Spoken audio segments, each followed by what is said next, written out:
As a doctor, as a surgeon, we are involved with major surgical interventions. Unfortunately, in our business, this is the only business in the world where a customer can die. No, taxi drivers.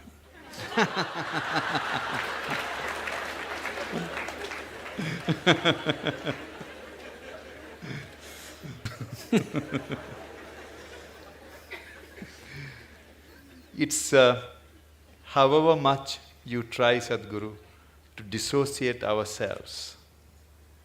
When you are operating, you need to concentrate and do the job, but what comes to your mind is the young wife, young children waiting outside.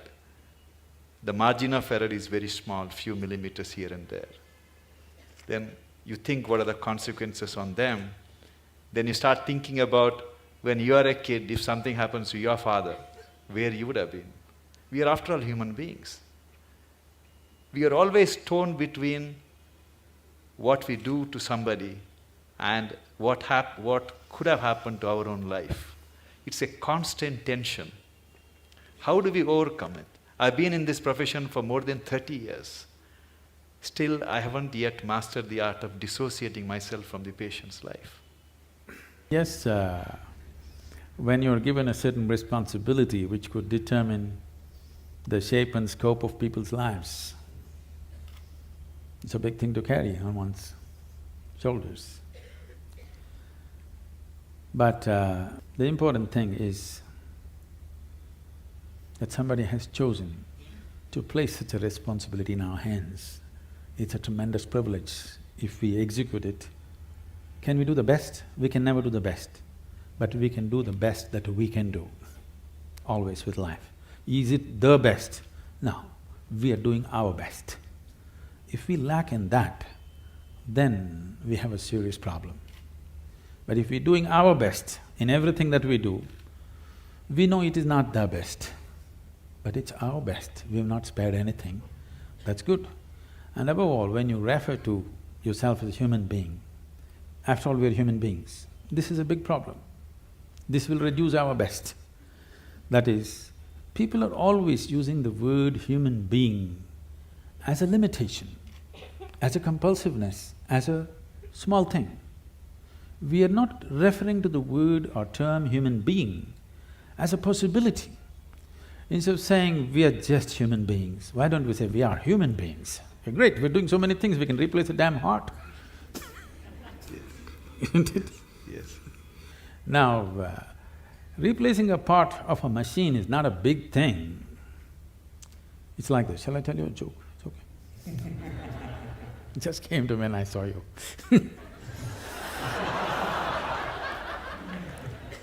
So, a cardiac surgeon took his Aston Martin, which was giving him a little bit of trouble, engine trouble,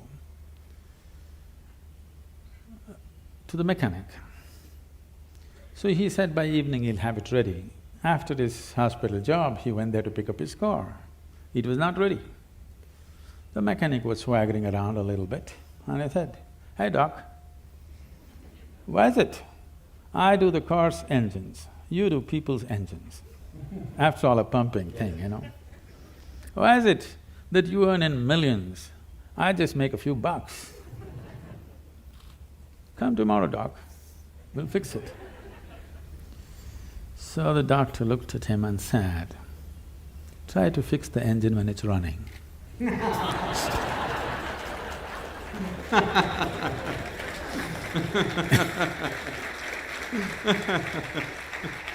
That's the important thing. You got to keep it running and fix it.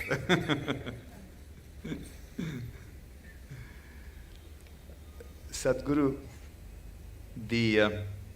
but the great work done by all the senior cardiac surgeons, cardiologists, and all the good doctors of this country, heart care has attained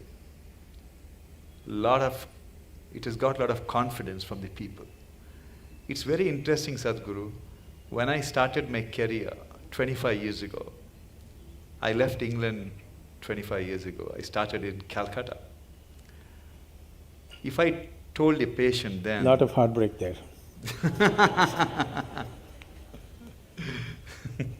If I told a patient then that he needed an operation, it required more than an hour of convincing him for an operation.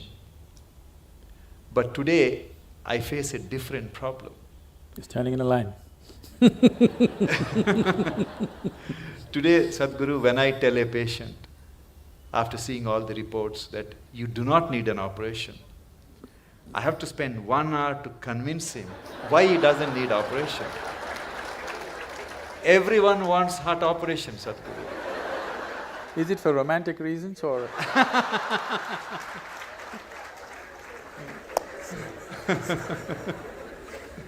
How do we convince people that fixing the heart is not like, something wrong with your house, you get a plumber, he will fix it, or something wrong with the car, you change the parts. It is something different. We are not the magicians, or we are not the gods, and the nature is the best healer. And cardiac surgery is only a 50-year-old phenomenon. People have lived for… I think they have also realized it's a dumb pot. It's a big dilemma for all of us, Sadhguru. Today, people want something to be done on their body all the time. Yes. If not heart, many other parts of the body. Yes, as I said, probably in another 50 years, 50% of the population will be going through these surgeries, which is not health, which is medical industry, but not health. If health has to happen, a culture of health has to come in.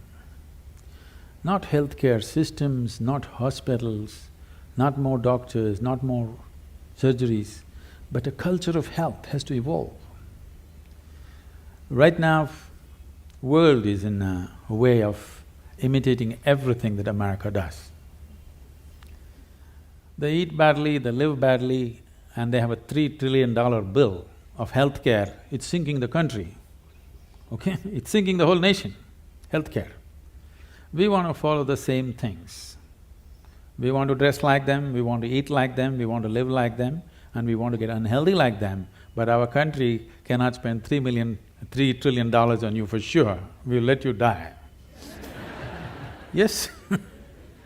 We're not going to reach out to everybody and do surgery for 1.25 billion people. That's not going to happen in near future. And if it doesn't happen, it's a disaster. If it happens, it's a bigger disaster. That people do not know how to live well is a disastrous way. That I would say 70% of the ailments on this planet can be just handled with better sense of living, eating, atmosphere. If you manage, 70% will be gone. You can achieve this in 12 to 15 years of time on the planet if a determined effort is made by the people, by the policy and by everybody concerned, particularly the hospitals. They can do a lot. Because when they're sick, they listen, Otherwise they don't. When they're well, they don't listen. When they're sick, they will listen. They have ears, more ears than two when they're sick. That's the time to talk to them as to how to live better. These things are not new to us, these are very strongly rooted in our cultural milieu, but we are throwing it away for something which will bring us a lot of trouble. For immediate attention, for immediate intervention, of course, medical intervention is primary and it's most vital, there's no question about that. But long-term health will not happen because of medical sciences as we know it. Long-term health of a society or a nation or the planet will not happen that way. We have to bring a culture of health. What is the way to live, what is the way to eat, how to keep our body, how to keep our mind, how to keep our breath, how to keep the atmosphere around us. If this culture is not brought into us from our childhood, I would say it must be brought into the school curriculum itself. It must be brought in, healthful ways of living, because if you do not build healthy people, You're going to have educated and sick people and you're going to build a nation or a world out of it?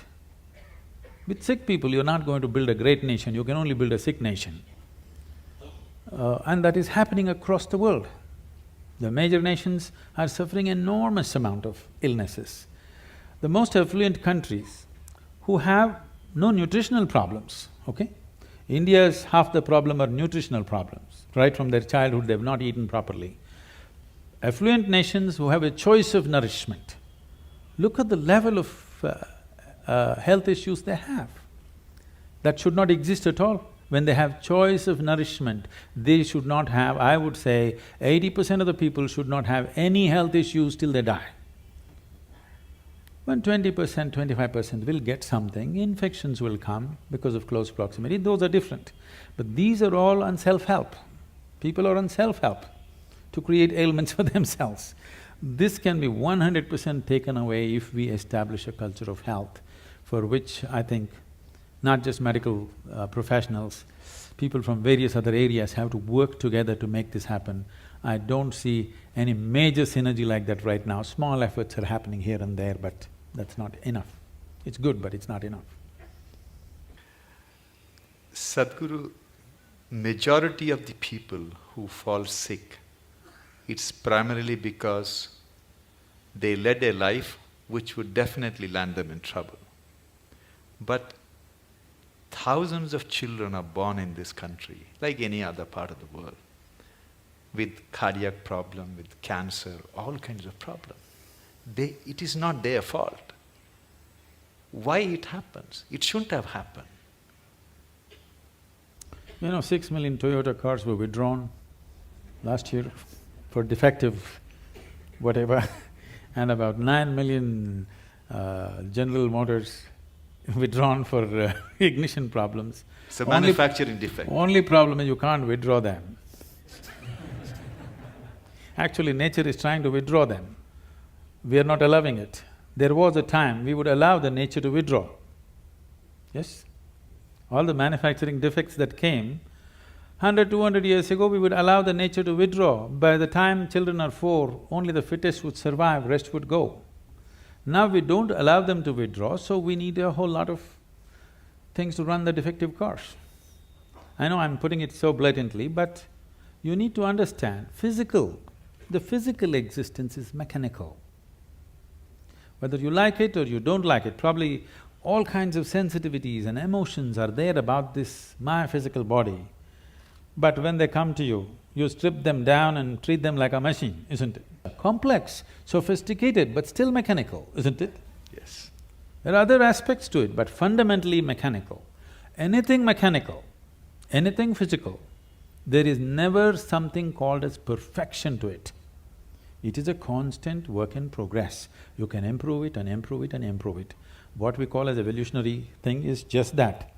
Now, the parents, the two machines which produce this small machine, Yes. okay? What condition are they in? This is also an issue which we have not taken care of. There is a lot to be said which is controversial about this, but essentially this idea that everybody must have children has to go. Yeah, I know I'm getting into trouble. But we are not seeing humanity as a future possibility, we are just seeing it as a regressive way of something that we can extend into future of our own, a footprint. Right now that's a problem. Our identification with the body is so strong, the physical body is so strong, we are unable to think beyond our biological identity. Once you are not able to think beyond your biological identity, the very nature of being human, the immensity of being human is constrained and constipated into a very small process. In this process, there are problems. In the ancient past, they handled this in many different ways, which are absolutely, utterly controversial today and can never be brought back into this society, but they did handle things in a completely different way. They're bred carefully, which is very important. We are thinking about… when it comes to animal husbandry, we are thinking of breeding right. As human beings, why are we not thinking of breeding right? Because we're too identified with our own bodies. Mine is more important than what's right, and the level of suffering that you bring into this fresh life, you know, you see it every day. Yes, yes. Sadhguru, scriptures tell us that everything happening in this world, including what happens in our life, is preordained. Which scripture said that? At least that's what I thought, that we are destined to do something irrespective of what happens. If that is the case, we are destined to die someday, then what's the role of people like us in this world?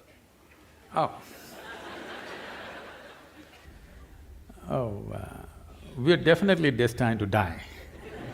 People come and tell me, Sadhguru, this man, my enemy, I can't bear him, I want to do something. I said, just wait, he will die.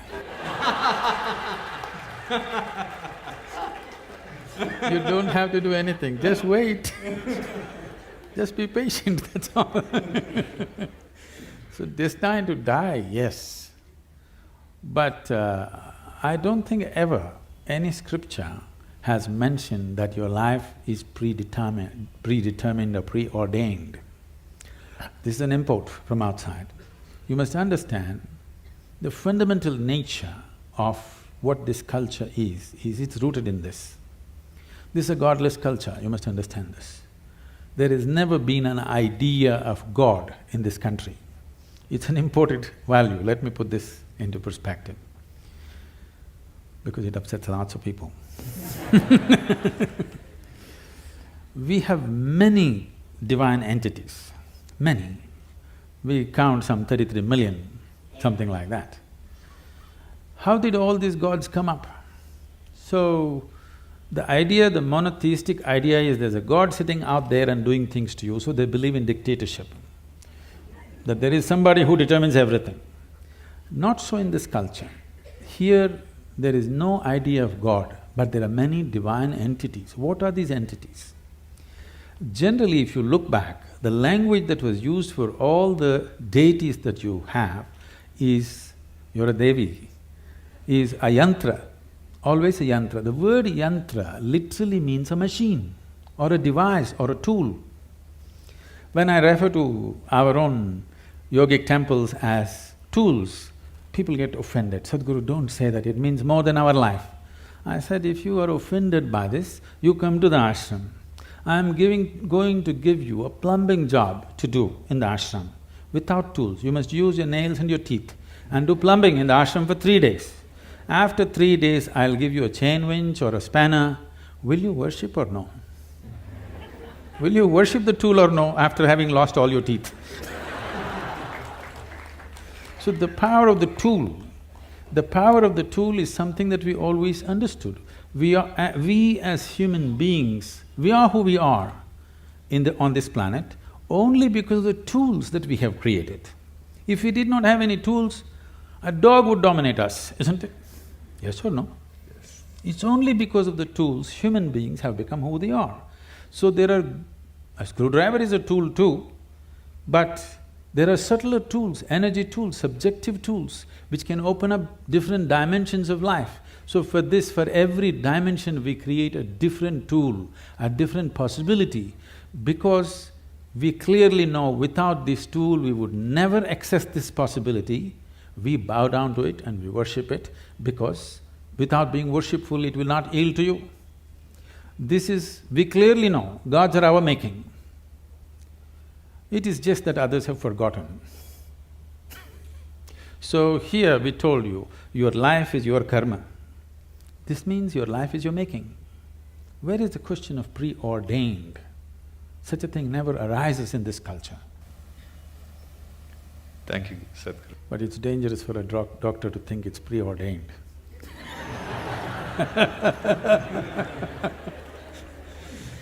Today, the medical science has reached a level, Sadhguru, we really do not have to touch the patient. When I see a patient in my office, he would have undergone all kinds of tests. Scans. Everything is done, all the images are displayed, history is written, everything is planned. Technically, I can see the reports and tell the patient, okay, you need a bypass or you need valve replacement. But I always make it a point to take my stethoscope, put it on the chest, listen to the heart, look at the patient's eyes, put my hand around on his shoulders, touch the patient, and then explain to them what is going on and talk to the family. I personally feel that touch has the most healing power than anything else what we have invented. Do you believe in that, Swamiji? See, what is not understood is, yes, one part of us is mechanical, but there are other dimensions.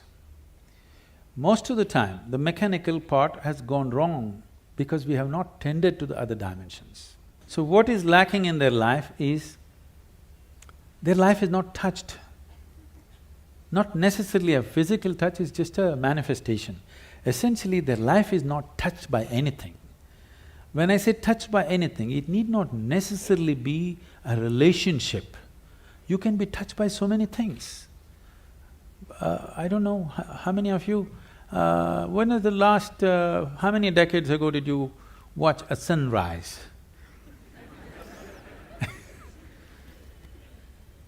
Or a sunset, or a moonrise. I'm saying not touched by anything. When was it the last time you waited for a flower to bloom? No such thing. When is the last time you paid an attention to a butterfly or a leaf or a flower or another human being?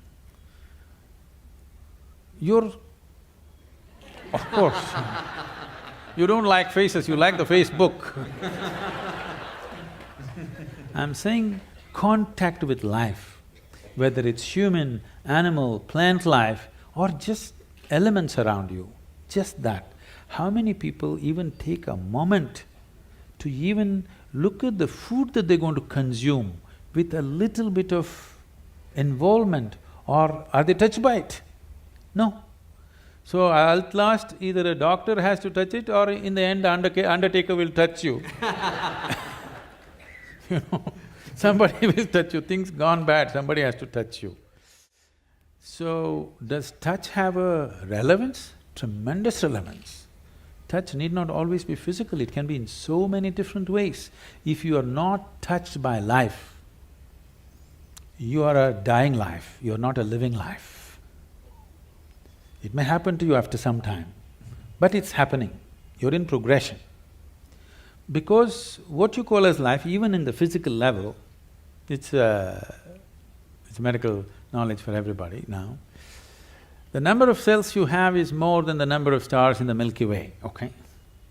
Every day, over 600 million billion cells are dying and new cells are being born. That means every second, 10 million cells are dying and 10 million new cells are born in your body. If you just leave the old guys, if you just take charge of these new 10 million cells every second that's coming up in your body, if you structure them properly, create them properly, if you have some say in how they will happen, if you have some influence as to how these fresh cells are born, your heart should be fixed, your brain should be fixed, everything should be fixed. Because that is the level of opportunity you have to rejuvenate your life second to second. But because you're totally oblivious to life, when I say oblivious to life, I want you to look at this. Right now, you cannot even call yourself as a living being, because most of the time, what is happening with you is just thought and emotion. Thought and emotion is just psychological drama, it has no existential relevance. Here, 1,000 people can sit here and live in 1,000 different worlds right now. That means nobody is in reality. Nobody is living, everybody is thinking about life. Psychological space, what happens, has unfortunately overtaken the existential process of life. You do not experience life, you're only thinking and reacting to situations around you. Thought and emotion is dominating everything. So right now, Today morning, sun came up on time. You don't think much about that. Okay, so what? Now you need to understand, if sun does not come up tomorrow morning, within 18 hours, all life on this planet will largely cease as we know it. So I'm telling you, sun came up on time today morning. I want to hear appropriate noises. Yeah. None of the planets in this solar system collided today. In the whole universe, no accidents. In this endless cosmos, no accidents, everything going right. But you have one nasty little thought crawling in your head and it's a bad day. I'm saying you completely lost perspective with life. You lost perspective as to who you are. It's a kind of madness. So once you lose perspective as to who you are and what is your space and status in this existence, you are a sickness by nature. It's not the doctor has to diagnose you, it's already on. One day it will manifest to a point where his instruments or his touch will tell him, but it's already on. The process is on. When it goes beyond a point, he'll give you a prescription or a surgery. But the process is on, you're working hard towards it. There are large number of Indian or Western techniques of healing which may not have scientific data, but they work. And I have a personal experience. Many years ago, my wife developed lower backache. It was intense pain, excruciating pain. As usual, I took her to a neurologist, they did MRI and everything is fine, there is no problem, but poor thing, she was I'm really… glad you were not a spinal surgeon, otherwise you would have done it. Then my brother-in-law suggested that I should take her to see a acupuncture specialist. As a doctor, it was a bit embarrassing for me to go to somebody. And he didn't have a fancy clinic. I went to his house and he talked to my wife for a few minutes and he made her sleep flat on the floor. And Sadhguru, he took, from the heel, he started pressing on her lower back for 10 minutes as I was watching. I'm not exaggerating, she never had the lower back pain ever since. I'll show you thousands and thousands like that. Not even with any needles, simply. I was so fascinated because he cured my wife and he did something which I couldn't do it for 32 years. She was fine. There are many ways of treating people, and as professionals, we have to respect all the ways of treating. Definitely, I would say allopathic system is at its best when there's an emergency. When there is time, definitely other systems are way better if you ask me, in many ways. Particularly, this is something hardly known to people. In southernmost part of India, largely in Tamil Nadu, we have what is called a Siddha Vaidya. It's a most incredible medical system, so comprehensive. There are over 300,000 formulations. I don't think even modern pharmacopoeia has that. Over 300,000 formulations elaborately written down. And the fundamental difference between Ayurveda and Siddha is, Ayurveda is herb-based, Siddha is elemental. The only thing is, the skill level that it demands from the doctor is a challenge in modern world. This is something that you have to live, then only it works. The person who administers it is as important as what is administered. Who administers it? You're talking about touch, so who administers it is important, not just what is administered. But the nature of modern medicine is, you write a prescription, some chemist who knows nothing about it gives it, and they take it. It's only purely chemical and it works. But when there are chronic ailments, if there is infection, killing it with whatever, chemical bombing it is the way to do it. But when you're generating an illness from within, correcting it from within is most important. If there's an emergency, you have to intervene more aggressively, that's different. But these systems have such a comprehensive knowledge about health and well-being. But the problem is, it needs a lifelong involvement and dedication to become something good with this kind of system. It is not something that you can acquire as a profession and do it. Always it was seen as a sacred duty that you can actually… See, I want everybody to think about it, and I'm sure many times you're facing this within yourself. It is not a prescription, it is not a surgery, it is not something. It's a person's life, whether he lives or dies. I mean, your existence, it is not a case, it is not a statistic. For that person, it is the only life that he has. This needs far more deeper attention than just being handled as a profession. I think that sense of dedication and involvement, individual doctors might have grown into it, but still that's not there as a culture. That is not there. It should not be seen as a profession, that's what I'm saying. Yes, of course, monetary requirements are there, that will happen, that's a different thing.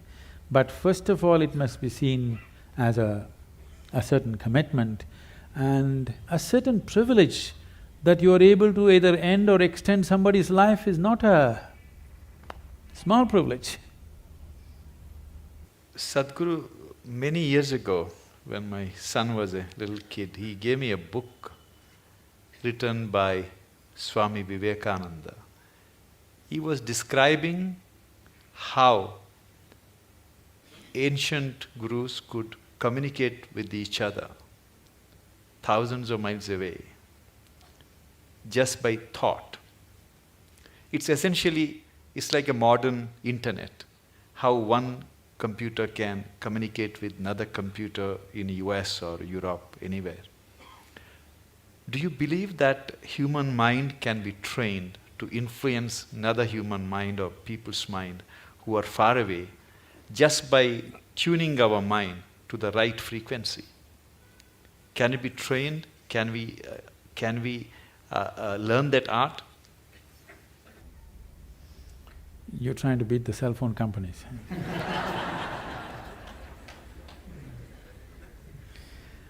It's not just about the mind. See, when we say mind, the English word mind is only generally referring to only the thought process. Thought process is the most surface element of your mind. I think because of European thought, we have given too much significance to the thought. In the yogic science, we do not attach any importance to what you're thinking about or feeling right now, because what can you think? Only the data that you have collected, you're recycling it, it's of no great consequence. Whatever is in the surface of your mind keeps rolling, that is not of any consequence. What you're thinking and feeling right now is very surface of mind. There are deeper dimensions of the mind. In Sanskrit language, there are many words to describe the different states of mind. But now there is one aspect of the mind, for lack of time and stuff, I'll leave those things. There is one aspect of the mind which we refer to as chitta. Chitta is the innermost core of the mind, which is your connection with what we are referring to as consciousness. If your chitta becomes conscious, if your chitta acquires a certain level of conscious control, if you acquire, now you have access to your consciousness.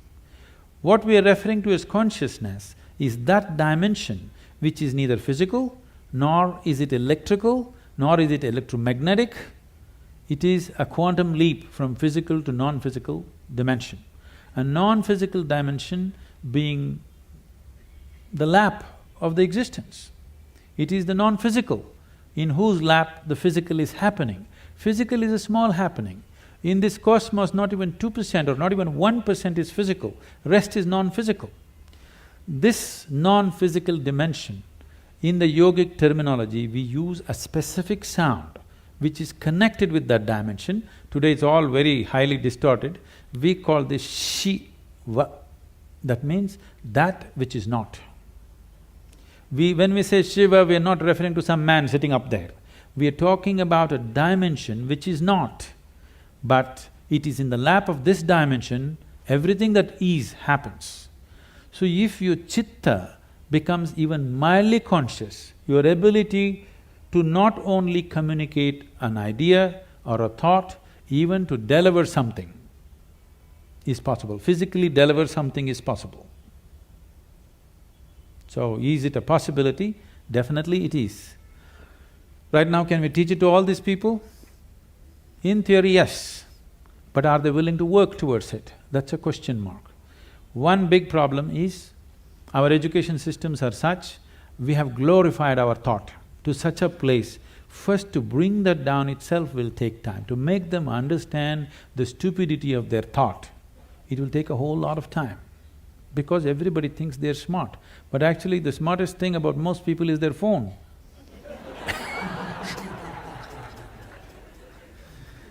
Because your thought process is just an outcome of the limited data that you have gathered.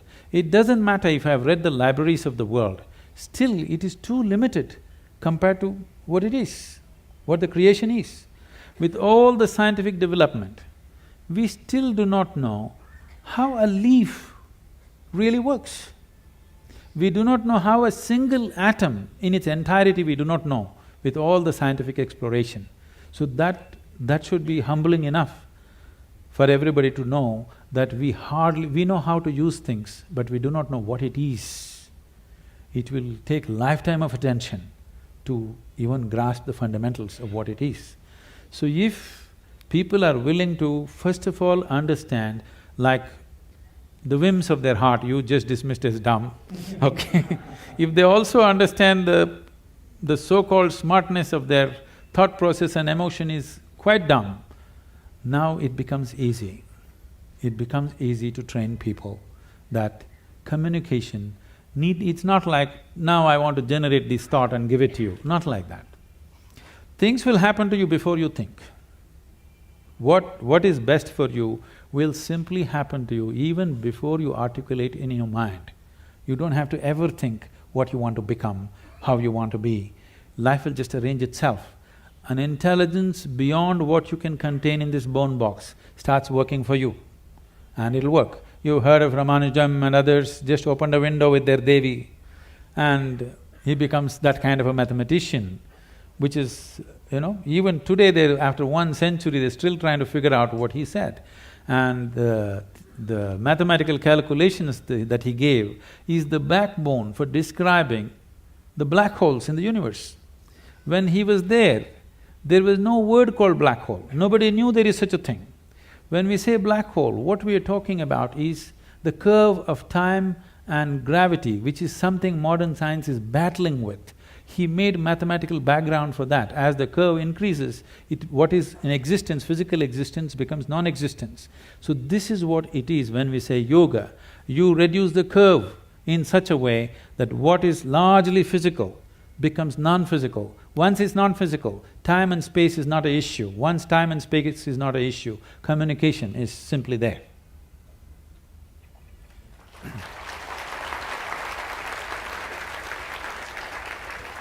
About 20 years ago, Sadhguru, I received a check for 1 lakh rupees from a retired major from Indian Army. He just gave his name, he refused to, he didn't give his address. And he wrote a small note stating that the money I am giving you is too small for the path you have chosen. But God has His own mysterious ways of giving you the rest. It had a tremendous impact in what I thought, what I wanted to do. Is it because there is something called cosmic forces which are constantly trying to help society and doing, or it's something else which is influencing people to do something which is beyond their means? See, the ideas of something wants to help, something reaches out to you. I happened to be about 4 weeks ago, I was in Los Angeles and I was staying with some people there. And the bedroom was full of books, so I just picked up one of these books and saw. The author is saying, the core of the universe is love. Well, why would the core of the universe be love? Because this thing has been always told to people, from heaven God loves you, all these people. See, if you're having a roaring love affair right now with somebody next to you, here, will you look up and ask for rays of love to come towards you? I'm asking you. No, you made yourself in such a way nobody can love you. Now, only God can love you. If you say God loves me, you must know you are such a pathetic, despicable case.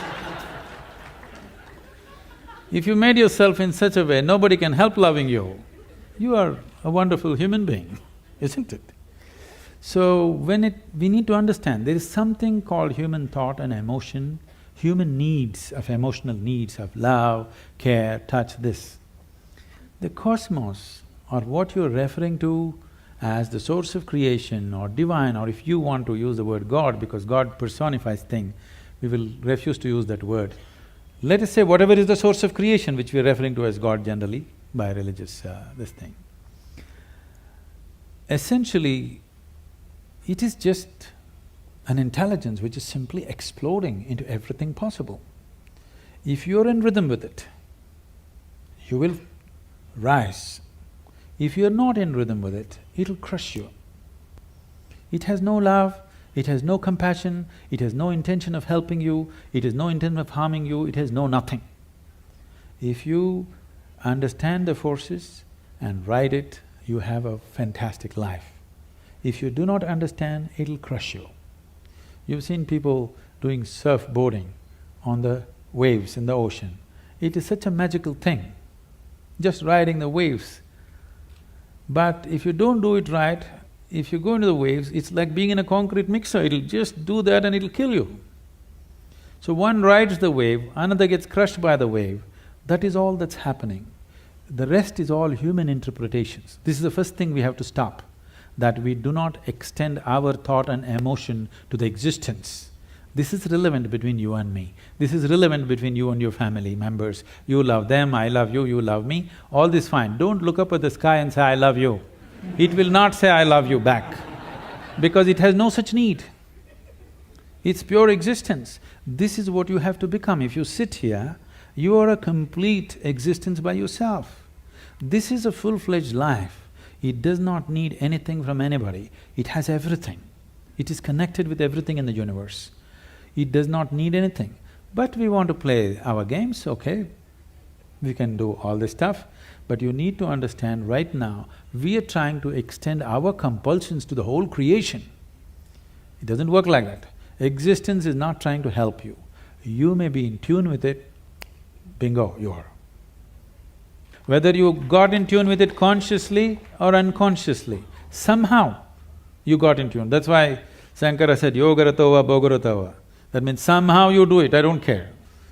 Shankara, Adi Shankara went to the extent of somehow you do it. You get it, man, that's important. How you get it, who cares? Sadhguru, I am constantly torn between my senior colleagues who are extremely skilled surgeons. Sadhguru, on the heart, there are some procedures which are done by very few people on this planet. I'll give an example. I do an operation called pulmonary endarterectomy. That's the blood clots from the leg goes to the lung arteries and it clogs up all the arteries. So 25 years ago, there was no cure for this. And once you're diagnosed, you're destined to die within a year. Today, people who are on home oxygen for 2 years, 3 years, you do the operation, they can go back to skydiving or they can go to scuba diving. That's the transformative effect. But there are only 50 surgeons, less than 50 surgeons in this world who can operate. And Like this, we have some of my colleagues who are extremely gifted surgeons. They are in their 50s now.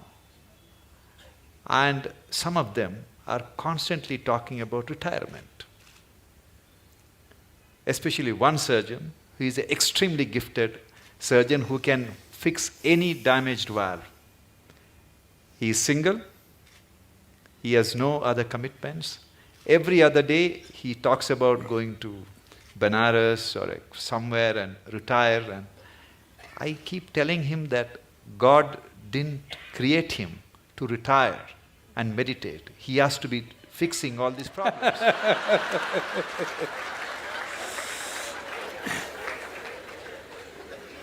So he gives me extension every 6 months, Guruji. So at the end of 6 months, the usual rigmarole starts. He talks about retirement and everybody is depressed in the hospital. So how do you deal with this kind of people?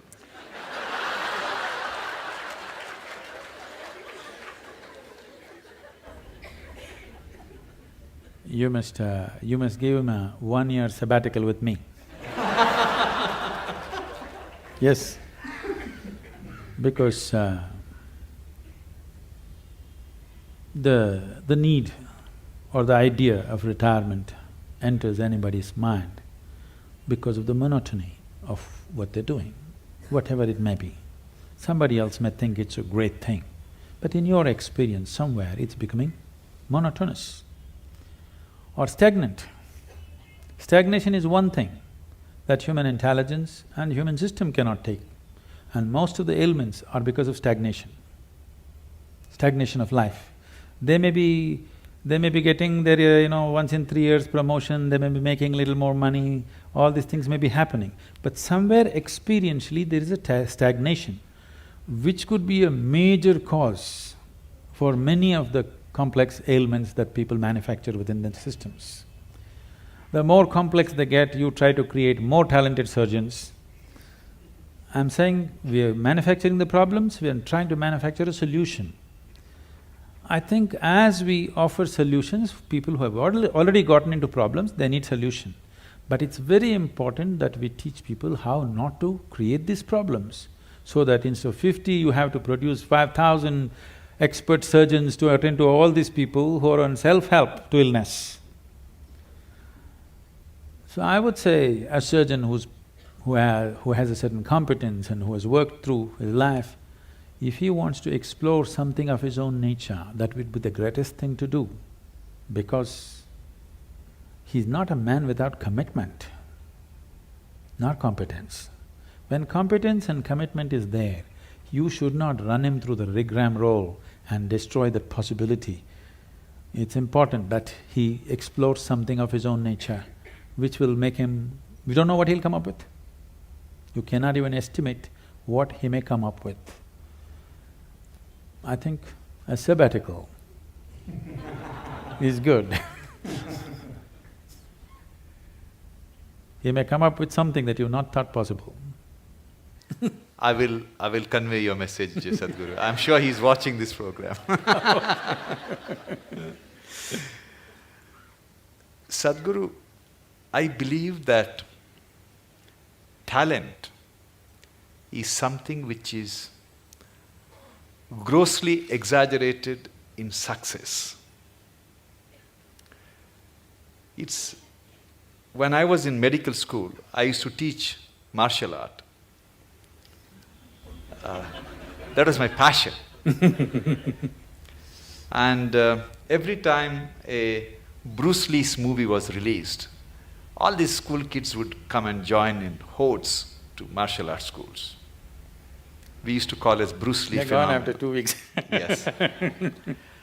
And I used to see some kids whose physique is meant for martial art, who have the natural flair, and I used to think, oh, this kid is going to get a black belt. And interestingly, Swamiji, after 6 months, they're never there. The guys who go up to the black belt and, do something very good in martial art are the ones who joined the school without any skills, without any talent, who worked very, very hard, For everything they had to sweat it out. But in the end, they are the ones who succeed. How do you explain this phenomena? See, for a variety of reasons, let me not go beyond this. For a variety of reasons, a certain individual could be born with a certain flair, physical flair, mental flair, emotional flair, style. 5-year-old child, one has style, other is clumsy, okay? So the one with the style is not going to become necessarily a fashion thing. Somebody else who seems to be clumsy may grow into something else. Like, you don't know when a woman is pregnant, the child within that womb, whether it's a sage or a sorcerer. Nor the woman know. No, the mother does not know whether she is producing a sage or a sorcerer or what. This is because, I use the word coherence because of modern science is using that word. Who you are here right now, as you sit here, this is physics. Every subatomic particle is in constant contact with everything. What you call as cosmos is living life and it's a live mind. You have captured only one small part of it. If you work with only that one small part of what you have captured, both as life and as intelligence, you will function at a certain level. If you apply yourself to break the barriers of your limitations that you've set for yourself, then there is an intelligence beyond anybody's understanding, beyond anybody's estimate, which is available to you. Once this is available to you, people think you're superhuman. No, this is not about being superhuman. This is about realizing that being human is super. The immensity of being human has not been realized. So we are always making a kind of a mathematical calculation.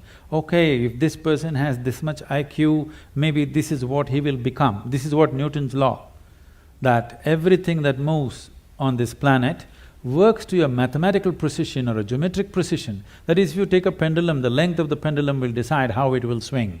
If you take a projectile, depending upon its mass, velocity and the trajectory, it will go to a certain place. That is not how the cosmos is working, because what you think is physical and not physical is all mixed up within this human being. The physical self, the psychological self, the emotional self, and who you call as myself, the life within you, the fundamental life process, these are all different dimensions. And the innermost core of who you are, which, because all the other words are corrupted, I'll use the word life or just you, what you call as me. This, if you allow it, if you do not identify it with any form, with your physical form or with other different identities what you take on, it has a way of being cohesive or collaborative with everything around. When we say somebody worked hard, all he is trying to do is stretch his boundary of identity, isn't it? He's trying to stretch his boundary. If he succeeds to stretch his boundary, something that he never thought possible or imagined that is within his competence or capability becomes his. Miraculously, I can show you hundreds of people who come to me, we prepare them for a certain period and then we initiate them. In 24 hours, you will see the shape of their face will change. Genetics are altered in 24 hours' time. You can see the photographic images, they have actually changed dramatically overnight simply because of a certain extension of their identity. So, in the Indian spiritual milieu, see, when you say spiritual, we must understand this. This is not about looking up or looking down. When we say spiritual, we are talking about transcending the limitations of physical. So right now, the physical is here as if it's a solid entity in people's experience. But modern physics is telling you and medical science is beginning to tell you, or if people don't understand, if they just hold their nose for 2 minutes, they understand that they are not an independent existence. It is in transaction, not just in terms of breath. Even on the level of subatomic particles, it's in constant transaction. If this transaction becomes even minutely conscious, suddenly you have immense capabilities that you never thought were possible. Biological identity is the most limiting identity that you have because it limits to the area of your body. Now when you strive, you break this. It doesn't matter in what way you strive. Most people strive in unconscious, unscientific, simply out of striving, they do things. But there are ways to strive scientifically in a proper way. There are tools to strive with specific direction to break the limitations of who we are. If you break this boundary, the subatomic particles are transacting, the intelligence is transacting, only you're missing the whole game. If you don't miss the game, if you are in the game of life, not in the game of thoughts and emotions, you are in the game of life, suddenly just about anything you want you can do, not this or that. I'm saying anything a human being can do, simply if he breaks his barriers. And these barriers are many levels, but the most fundamental thing is the identity.